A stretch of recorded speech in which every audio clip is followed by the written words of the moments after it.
केंद्रीय गृह मंत्री अमित शाह ने कांग्रेस और नेशनल कॉन्फ्रेंस पर एक बार फिर निशाना साधा है।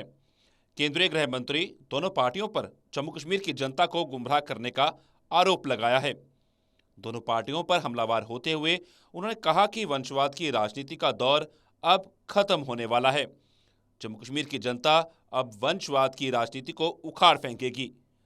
अमित शाह ने कांग्रेस और नेशनल कॉन्फ्रेंस के घोषणा पत्र पर भी सवाल उठाते हुए कहा कि इन पार्टियों ने झूठे वादों और पुराने एजेंडे के साथ लोगों को गुमराह करने की कोशिश की है।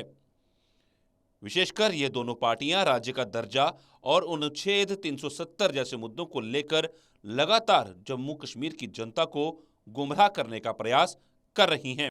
केंद्रीय गृह मंत्री ने कहा कि राज्य का दर्जा बहाल करना की बात सरकार पहले ही कर चुकी है और इसकी घोषणा वे स्वयं लोकसभा में कर चुके हैं।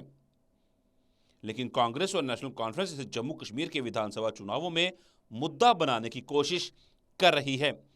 अनुच्छेद 370 को लेकर केंद्रीय गृह मंत्री ने साफ कर दिया कि आर्टिकल 370 अब इतिहास बन चुका है और ये कभी लौटकर नहीं आ सकता।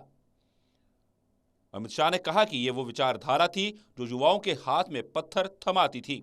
पाकिस्तान के साथ बातचीत का समर्थन करने वाली नेशनल कॉन्फ्रेंस को आड़े हाथों लेते हुए केंद्रीय गृह मंत्री ने कहा कि बातचीत और बम धमाके एक साथ नहीं हो सकते।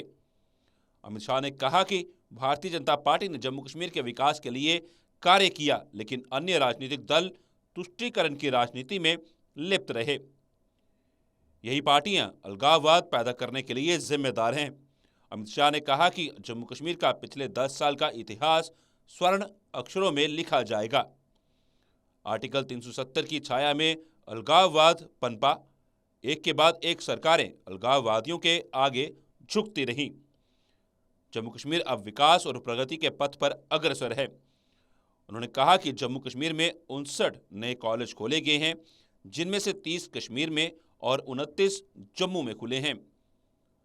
जम्मू कश्मीर में 2 एम्स, IIT, IIIM, NIFT, यूनानी अस्पताल खोले गए हैं।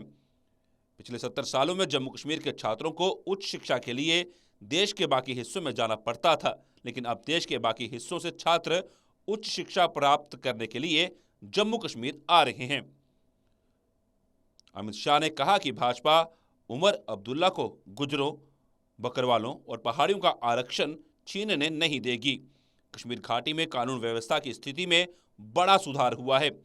उन्होंने कहा कि कश्मीर में पत्थरबाजी बंद है और सरकार ने कश्मीर घाटी में आतंकी परिस्थिति तंत्र को ध्वस्त कर दिया है।